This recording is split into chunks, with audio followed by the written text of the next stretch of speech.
The Action Bible, God's Redemptive Story.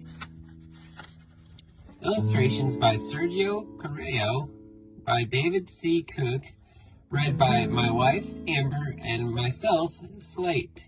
Last week we read The Babbling Tower, the story of the Tower of Babel. This week we will read God's Wager. It's based on the story of Job. Enjoy. God's Wager. Based on the book of Job. In a distant land, Job, a man who loves God, has everything he needs. He has 7,000 sheep, 3,000 camels, 1,000 oxen, 500 donkeys, and servants to take care of all his needs. He also has a wonderful family, a wife, 7 sons, and 3 daughters. The Lord has blessed me to overflowing. Up in heaven, God is proud of his righteous servant, but Satan hates to see a happy ending. Job only worships you because you make sure nothing bad ever happens to him. If you didn't give him such riches and blessings, he would turn from you in an instant and curse your name. You think so? Very well. You may test him. Take away his blessings, but do not hurt him. Satan wastes no time in striking Job with catastrophe. One day, a messenger comes to Job. The Sabians attacked! They stole the oxen and the donkeys and killed the people working in your fields. I'm the only one who escaped. That same moment, another messenger arrived. Lightning struck the sheep and the shepherds. They're all dead. I'm the only one who escaped. Then a third messenger comes. Chaldeans raided the camels and killed the camel drivers.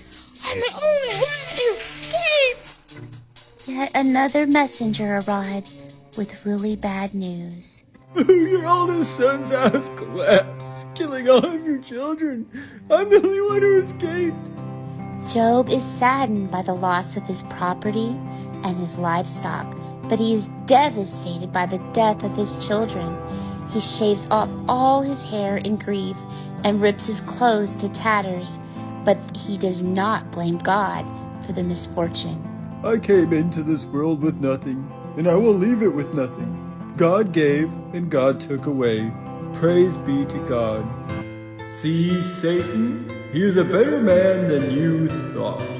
Well, sure, since I didn't do anything to him or his health.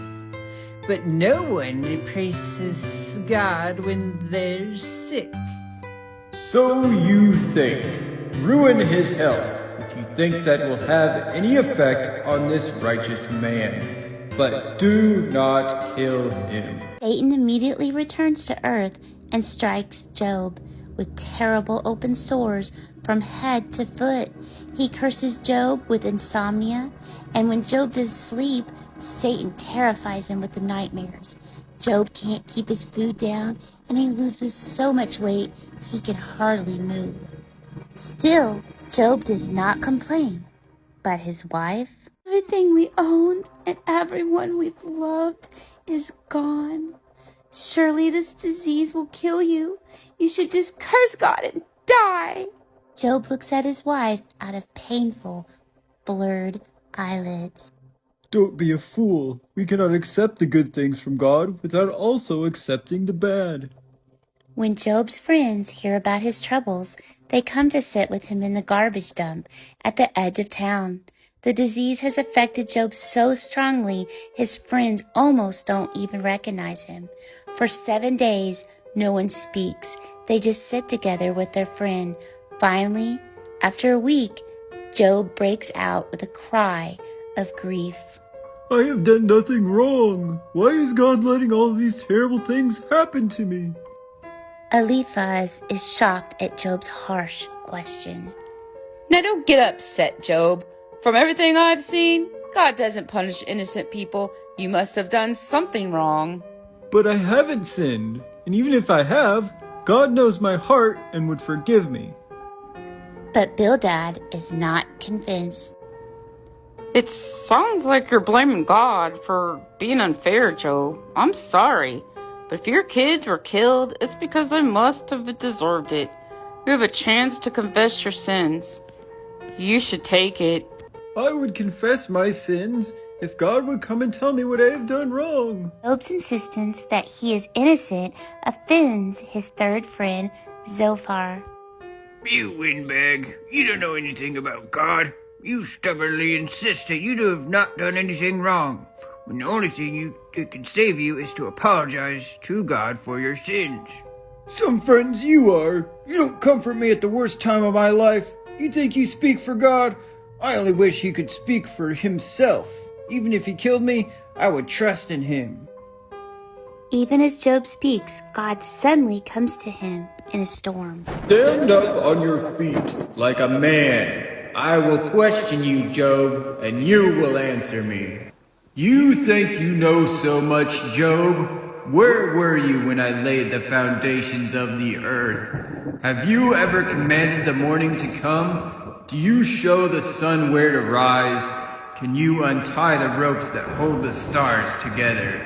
Can you rule over the magnificent creatures I have created? I am in charge of the universe.